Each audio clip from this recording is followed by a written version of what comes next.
Hello बच्चों, क्या हाल चाल। सब बढ़िया, चकाचक।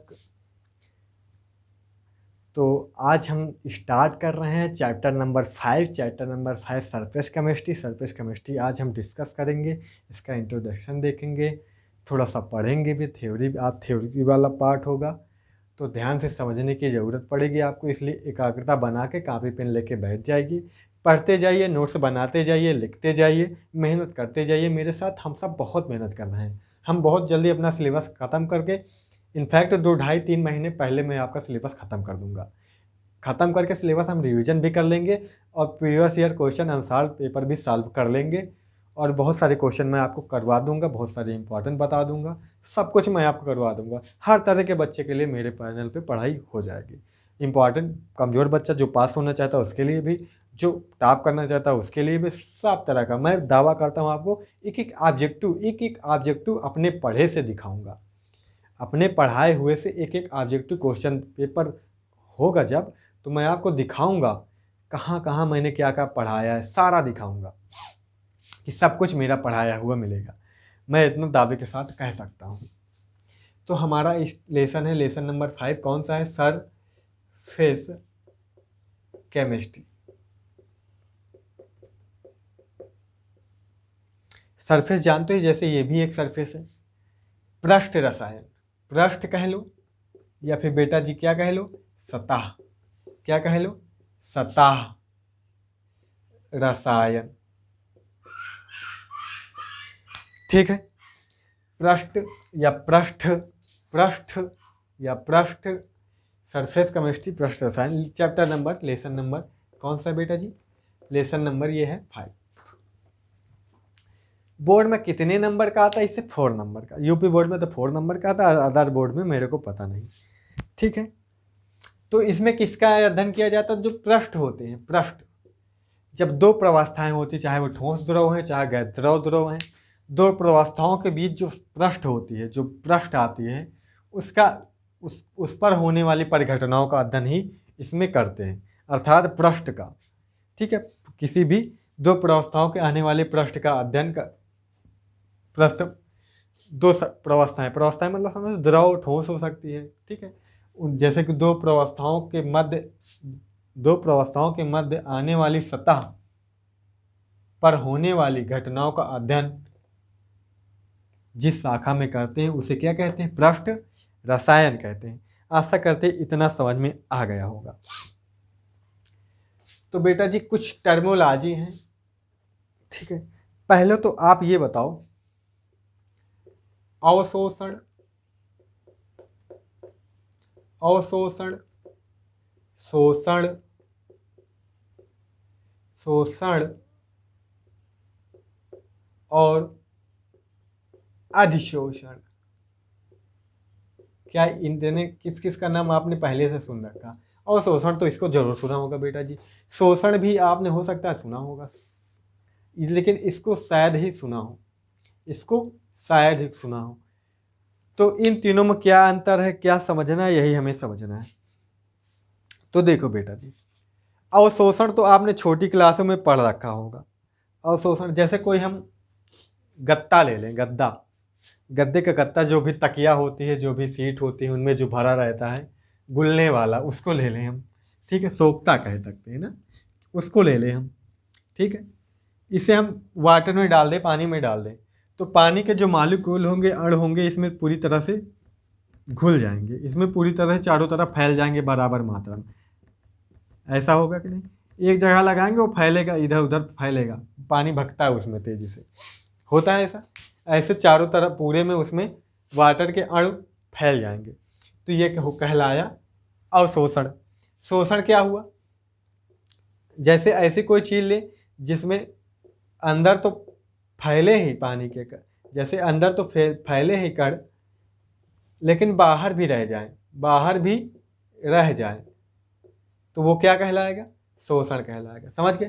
इसमें पूरी तरह से अंदर चले जाते हैं अवशोषण में, इसमें जाते हैं पर बाहर भी रह जाते, शोषण है। तो अधिशोषण में क्या होता है? जैसे कोई चीज़ ले तो उसके सिर्फ सतह पर हो, शोषण कहाँ पर हो? सिर्फ सतह से चिपक जाए, सतह से ही बंधे, अंदर प्रवेश ना कर पाए सतह से, सतह पर ही रह जाएं उसके अणु। तो ये क्या हुआ, ये हुआ अधिशोषण। समझ में आया इतना? पूरी तरह से प्रवेश कर जाए अणु तो अवशोषण, प्रवेश करे पर सतह पर भी रह जाए, प्रवेश भी कर जाए तो शोषण, बिल्कुल ना प्रवेश करे सिर्फ सतह पर ही रह जाए तो अधिशोषण। एब्जॉर्प्शन, चार्सन और एडजॉर्प्शन, डी का फर्क होता है बी की जगह पे यहाँ पे। समझ गए? समझ गए?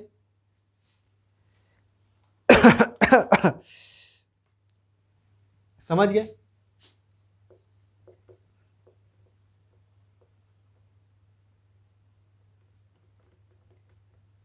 एब्जॉर्प्शन, और ये क्या होता है बेटा जी?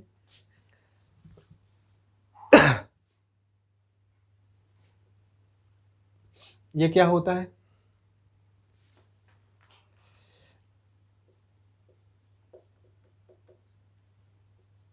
ठीक है, ये क्या होता है?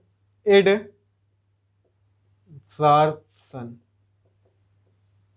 समझ गए? यहाँ पे पी होगा, अच्छा दे रहे TION, फर्क देख लिए एकदम। चलो हमें पढ़ना क्या है? चलो हम पहले तीनों के बारे में थोड़ा थोड़ा तीनों के बारे में जान लेते बेटा जी। अवशोषण तो आपने जाना होगा, अवशोषण और अधिशोषण में तुलना कर लेंगे हम, कोई दिक्कत नहीं। आप हेडिंग डाल लो, क्योंकि हमें जो पढ़ना है मेन टारगेट हमारा क्या है? अधिशोषण का। किसका टारगेट है बेटा जी? अधिशोषण का। किसका है? अधिशोषण की।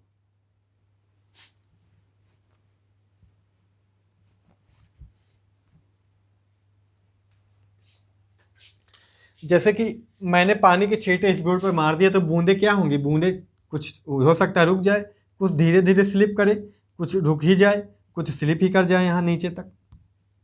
ऐसा हो सकता है कि नहीं हो सकता? हो सकता है, होता भी है इनफैक्ट। तो यहाँ पे जो पानी की बूंदें रुक जाएंगी वो इसकी सतह से चिपकी होंगी, उनके इसकी सतह और पानी की बूंद के मध्य आकर्षण होगा। बात को समझिए, पानी की बूंद और इसकी बोर्ड की सतह पर क्या होगा? आकर्षण होगा, दोनों के बीच आकर्षण द्वारा वो बनी होंगी, उनके परमाणु आपस में जुड़ गए होंगे, तभी तो ये हुआ होगा। बस यही कौन सी घटना है? अधिशोषण। ये सतह पर हो रही ना बेटा जी, यही अधिशोषण है, अधिशोषण है। तो अधिशोषण होता क्यों वो बाद में जानेंगे, पहले इसकी डिफिनीशन लिख लीजिए। लिखो बेटा जी, किसी पदार्थ का किसी अन्य पदार्थ की ओर आकर्षित होना, किसी पदार्थ का किसी अन्य पदार्थ की ओर आकर्षित होना तथा उस पर बने रहना, रुक जाए उस पर, ऐसा नहीं कि भाग जाए उससे, आकर्षित हो तो उसको बंध जाए आकर्षण से, उस पर बंधे रहना, बने रहना या बने रहना लिखेंगे आप, अधिशोषण कहलाता है। क्या कहलाता है? अधिशोषण कहलाता है। अधिशोषण एक सतही घटना है, सतही मतलब सतह की, सतही मतलब सतह की घटना है। अधिशोषण एक सतही घटना है। समझ गए इतना सा? समझ गए बेटा जी? अब थोड़ा सा पॉइंट बनाएंगे, थोड़ा सा पॉइंट बना के लिख लेंगे, काम का जरूरी चीज़ है आगे जानने के लिए टर्मिनोलॉजी। जो पदार्थ अधिशोषित होते हैं उन्हें, जो पदार्थ अधिशोषित होने उन्हें अधिशोष कहते हैं। क्या कहते हैं? अधिशोष से कहते हैं। क्या बोलते हैं? अधिशोष से। इंग्लिश में क्या बोल देंगे बेटा जी? Adsorbate, adsorbate. और एक पॉइंट और लिखेंगे बेटा जी, ये द्रव भी हो सकते हैं, ठीक है, गैस भी हो सकती हैं और विलयन भी हो सकता है, ठीक है बेटा जी, किसी भी पदार्थ का विलयन हो सकता है। जिन पदार्थों पर अधिशोषण होता है, जिन, जैसे कि इस पर हो रहा था बोर्ड पर, तो जैसे पानी हमने डाला था बोर्ड पे, पानी डाला मैंने तो वो क्या हुआ था? वो अधिशोष था। पानी की बूंद क्या कहलाए? अधिशोष। जिसका अधिशोषण होता है वो क्या कहलाता है? अधिशोष से। और जिस पर होता है, बोर्ड पर हो रहा था, बोर्ड क्या कहलाएगा? लिख लोगे अगला पॉइंट, जिन पदार्थों पर अधिशोषण होता है उन पदार्थों को, जिन पदार्थों पर अधिशोषण होता है उन पदार्थों को अधिशोषक, अधिशोषक शोषक कहते हैं, अधिशोषक कहते हैं। समझ गए? इसको इंग्लिश में क्या बोलेंगे? एडजार्बेड बेट एडजार्बेंट एडजार्बेंट बोलेंगे। एडजार्बेंट एडजार्बेट एडजार्बेंट। समझ गए दोनों की बात? समझ गए बेटा जी दोनों की बात? चलिए अच्छी बात, समझ आ गया होगा आपको।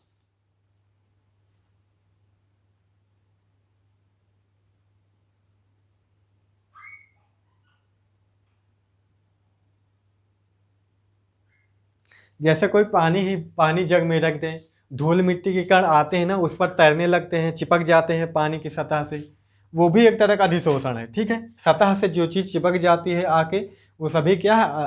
क्या है? अधिशोषण में ही उदाहरण है, सब के सब अधिशोषण है।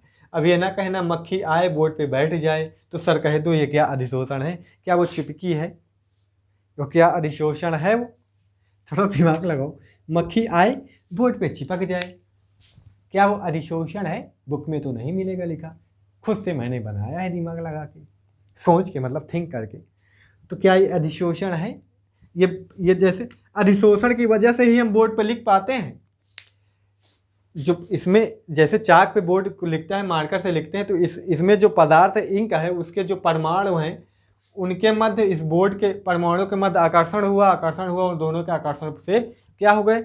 उन्होंने अपने बैलेंस, खुद को बैलेंस कर लिया और यहाँ पे बांड बना के या फिर आकर्षण द्वारा रुक गए। समझ के? रुक गए। तो ये भी एक तरह का क्या है? अधिशोषण है। ये भी एक तरह का क्या है? अधिशोषण है। समझ गए? समझ गए? तो बोर्ड पर जो टीचर जी आपके लिख पाते हैं चाक से, मार्कर से, वो भी एक तरह किसका उदाहरण है? अधिशोषण का उदाहरण है। ठीक है। और रही मक्खी वाली बात, तो देखो, मक्खी ने खुद पैर घुसा के रखे हैं। मक्खी ने अगर खुद पैर घुसा के रखे हैं, जबरदस्ती पकड़ा के रखे हैं, तो अधिशोषण नहीं है।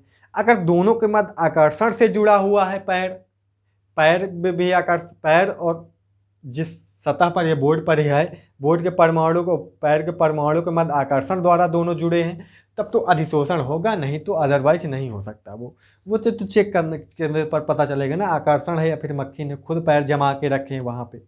ठीक है। अब यहाँ पे मैं ज़मीन पे खड़ा हूँ, तो क्या ये अधिशोषण है? क्या उन्होंने आकर्षण द्वारा पकड़ रखा है क्या परमाणु ने? ये तो ग्रेविटी द्वारा मैं खड़ा हूँ आराम से, नहीं तो स्लिप कर जाता, घर्षण है। क्या ये अधिशोषण है? थोड़ा सतह के परमाणु द्वारा अट्रैक्शन होना चाहिए, बात को समझिए, सतह के परमाणु द्वारा अट्रैक्शन होना चाहिए। ये बोर्ड यहाँ पे टिका है दीवार पे, क्या ये अधिशोषण द्वारा टिका है? क्या इनके मध्य आकर्षण है? तो ये यहाँ पे उदाहरण नहीं होगा बेटा जी। ठीक है बेटा जी?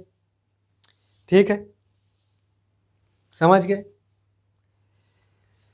चलिए ठीक है। अब होता है एक विशोषण। क्या होता है? एक विशोषण होता है, इसको भी देख लेते हैं। हेडिंग डाल लो, विशोषण।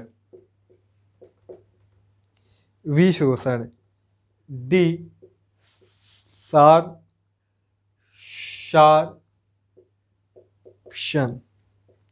किसी अधिशोषक की सतह से अधिशोष के पृथक होने की क्रिया, जो अधिशोष से आके चिपक जाता है जो चीज, अधिशोष के पृथक होने की क्रिया विशोषण कहलाती है।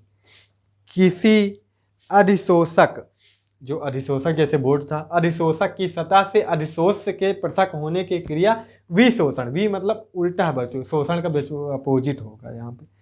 समझ गए? समझ गए? समझ गए? अब कर लेते हैं बात, थोड़ा सा तुलना कर लेते हैं अधिशोषण और अवशोषण की। अधिशोषण और अवशोषण की, दोनों में डिफरेंस क्या है? अवशोषण की, ठीक है बेटा जी? तो ये सतही घंटा है, घंटा नहीं घटना है, सॉरी हो जाता है, थोड़ा सा होना भी चाहिए, वैसे ऊब जाते हैं ना जैसे पढ़ाते पढ़ाते, मौज मस्ती होनी चाहिए। चलो गाना सुनाए क्या आपको आज? नहीं, गाना वाना नहीं आता मेरे को। हाँ, ज्ञान की बातें बहुत सारी, कहो तो दूँ। चलो छोड़, पढ़ लेते ना। ये एक सतही घंटा है, एक भी घंटा, फिर बोला मैं घंटा नजर आ रहा है ना आखिर में। रात काफ़ी हो रही है, थोड़ा शायद नींद आ रही है, चलो ज़्यादा नहीं आ सकती है ना, थोड़ा सा पढ़ लेते हो। यह एक सतही घटना है, यह एक भीतरी सतह के भीतर की घटना है। बात को समझो, यह एक पदार्थ किसी पदार्थ के भीतर की होने वाली क्रिया है या किसी पदार्थ के सतह पर होने वाली क्रिया है। समझ गए। और अधिशोषण की सांद्रता सांद्रता सतह पर स्थूल के असमान होती है ना। और इसमें क्या होती है बेटा जी, इसमें पदार्थ की सांद्रता प्रत्येक स्थान पर क्या होती है, समान होती है। इसमें अधिशोषक व असमान होती है, थोड़ी ना हर जगह पे उतना पदार्थ बिखरा रहेगा, चिपका रहेगा। असमान होती है, इसमें प्रत्येक पहले में पूरे में फैल जाता है ना, यही तो बताया था मैंने। और प्रारंभ में अधिशोषक का वेग अधिक होता है परंतु बाद में कम हो जाता है। और पूरी शोषण में क्या होता है, पूरी प्रक्रिया में ही एक समान वेग रहता है, एक समान दर से होता रहता है अवशोषण। समझ गए। चलो ये तो हो गए, अब बात कर लेते हैं शोषण की थोड़ा सा। इसमें किसकी बात कर लेते हैं, शोषण की बेटा जी बात कर लेते हैं। जब अधिशोषण तथा अवशोषण एक साथ होता है तो इस क्रिया को शोषण कहते हैं। जब अधिशोषण और शोषण एक साथ होता है, जैसे ये बताया था ना मैंने, सतह पर भी रह जाते हैं, पूरे में भी फैल जाते हैं। पूरे फैलने की क्रिया अवशोषण हो गई और सतह पर रह जाने की क्रिया क्या हो गई, अधिशोषण हो गई। तो जब अधिशोषण और शोषण साथ हो, जब अधिशोषण और अवशोषण दोनों क्रियाएं एक साथ होती हैं तो उसे शोषण कहते हैं। सब आशा करते हैं समझ में आ गया होगा।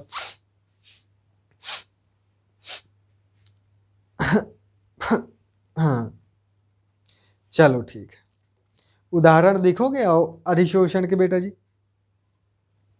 जैसे सिलिका जेल का प्रयोग जलवाष्प को पृथक करने में किया जाता है। जलवाष्प सिलिका जेल पर क्या होता है, अधिशोषित हो जाती है। जलवाष्प जो होती है, सिलिका जेल मिला देते हैं तो उस पर अधिशोषित हो, तो जलवाष्प के साथ सिलिका जेल भी बाहर आ जाती है। समझ गए। जलवाष्प है बहुत सारी, हमने सिलिका जेल इसमें डाल दिया तो ये जलवाष्प इस पर क्या हो जाएगी, चिपक जाएगी आकर्षण द्वारा। अब जलवाष्प के द्वारा ये भी पृथक कर ली जा सकती है ना, सिलिका जेल द्वारा। सिलिका जेल की सतह पर चिपक जाएगी जलवाष्प सिलिका जेल के साथ बाहर आ जाएगी चिपक के उसके। ये सारी घटनाएं हो जाती हैं। अब थोड़ा सा देख लेते हैं अधिशोषण होता क्यों है, थोड़ा समझने की कोशिश करना। अब यहाँ पे इसे लिखना नहीं, सिर्फ समझ लो अधिशोषण होता क्यों है। जैसे कोई एक यहाँ पे कोई परमाणु है या फिर कोई अणु है, कोई पदार्थ का कण है, ठीक है, पदार्थ कण है, एक यहाँ से जुड़ा है, यहाँ से जुड़ा है, यहाँ से जुड़ा है, ठीक है। एक दूसरा कण है, यहाँ से जुड़ा है, यहाँ से जुड़ा है, यहाँ से जुड़ा है, और इस तरफ का फ्री है उसका, एक स्थान उसका फ्री, यहाँ से कोई जुड़ सकता है, ठीक है।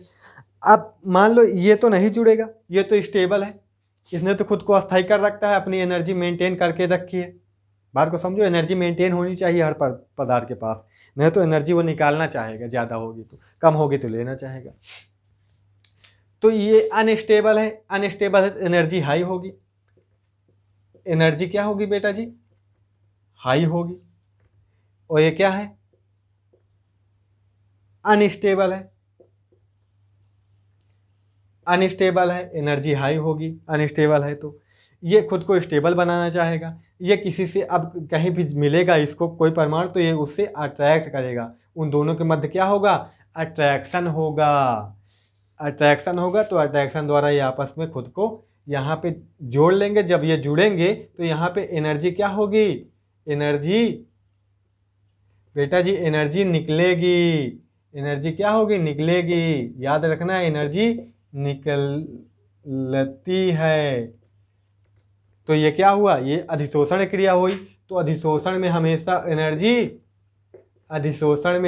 एनर्जी निकलती है।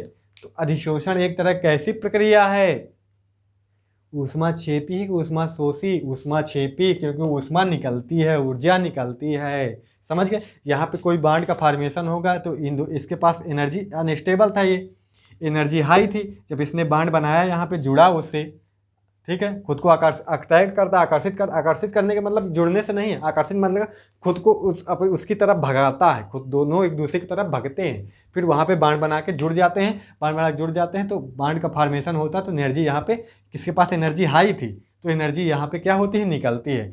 तो अधिशोषण एक तरह कैसी, अब लिख लेना पॉइंट बना के, अधिशोषण एक तरह की कैसी ऊष्माक्षेपी घटना है या ऊष्माक्षेपी क्रिया है, समझ गए। अधिशोषण दो तरह का हो जाता है, ये चीज़ भी आप देख लेते हैं, इसको लिख लेंगे आप, धनात्मक अधिशोषण और ऋणात्मक अधिशोषण। हेडिंग डालेंगे धनात्मक अधिशोषण और ऋणात्मक अधिशोषण। पॉइंट पहला लिख लेंगे, जब सतह पर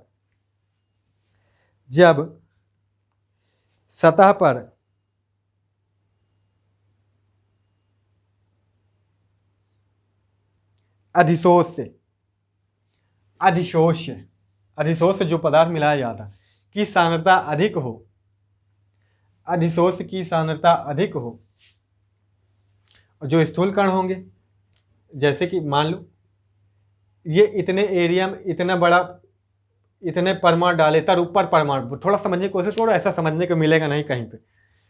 जैसे कोई हमने कुछ पदार्थ डाल दिया, कोई पदार्थ, कोई विलयन डाल दिया, कोई विलयन ही डाल दिया, तो उसके जो विलेय कण थे, विलेय के कण थे, वो यहाँ पे इतने सारे इकट्ठे हो गए, ऊंचा ऊंचा, बात को समझो। तो यहाँ पे जो इतने एरिया है, इसकी सतह पर जितने परमाणु हैं, यहाँ पे उसके ऊपर जो परमाणु है उनकी संख्या अधिक है। ऊपर जो परमाणु है, जो अधिशोष से है हमारा, जो हमने जो चिपका है यहाँ से, अधिशोष के जो परमाणु की संख्या, उसकी सांद्रता या उसके परमाणु की संख्या अधिक है इनकी जो सतह पर परमाणु उनकी अपेक्षा, बात को समझो। तो इस तरह का अगर हो रहा तो वो धनात्मक होगा, जब इनकी सतह वाले को परमाणु की संख्या अधिक होगी, अधिशोष की कम होगी, तो वो ऋणात्मक होगा। वो कैसा अधिशोषण होगा, ऋणात्मक अधिशोषण होगा। जैसे मान लो कोई विलयन ही डाल दें, इस पर कोई विलयन डाले हम, एक तरफ ए विलयन डाले, एक तरफ बी विलयन डाले, यहाँ पे विलायक की कणों की संख्या अधिक है, विलेय के कम है, यहाँ पे विलेय के अधिक है, विलायक के कम है, तो ये धनात्मक होगा या ऋणात्मक होगा। जब बात को समझो, जब विलेय की सांद्रता अधिक हो सतह पर तो क्या धनात्मक, जब विलायक की विलेय की कम हो, विलायक की ज्यादा हो तो ऋणात्मक सतह। तो ऐसे लिख लोगे सीधा सीधा आप, जब सतह पर अधिशोष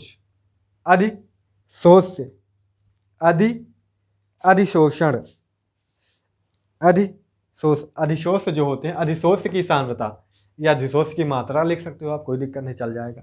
अधिशोष की सांद्रता अधिक हो उसे धनात्मक अधिशोषण कहते हैं।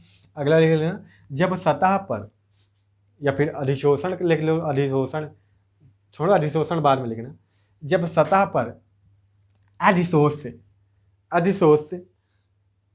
की सांद्रता कम हो तो उसे ऋणात्मक अधिशोषण कहते हैं।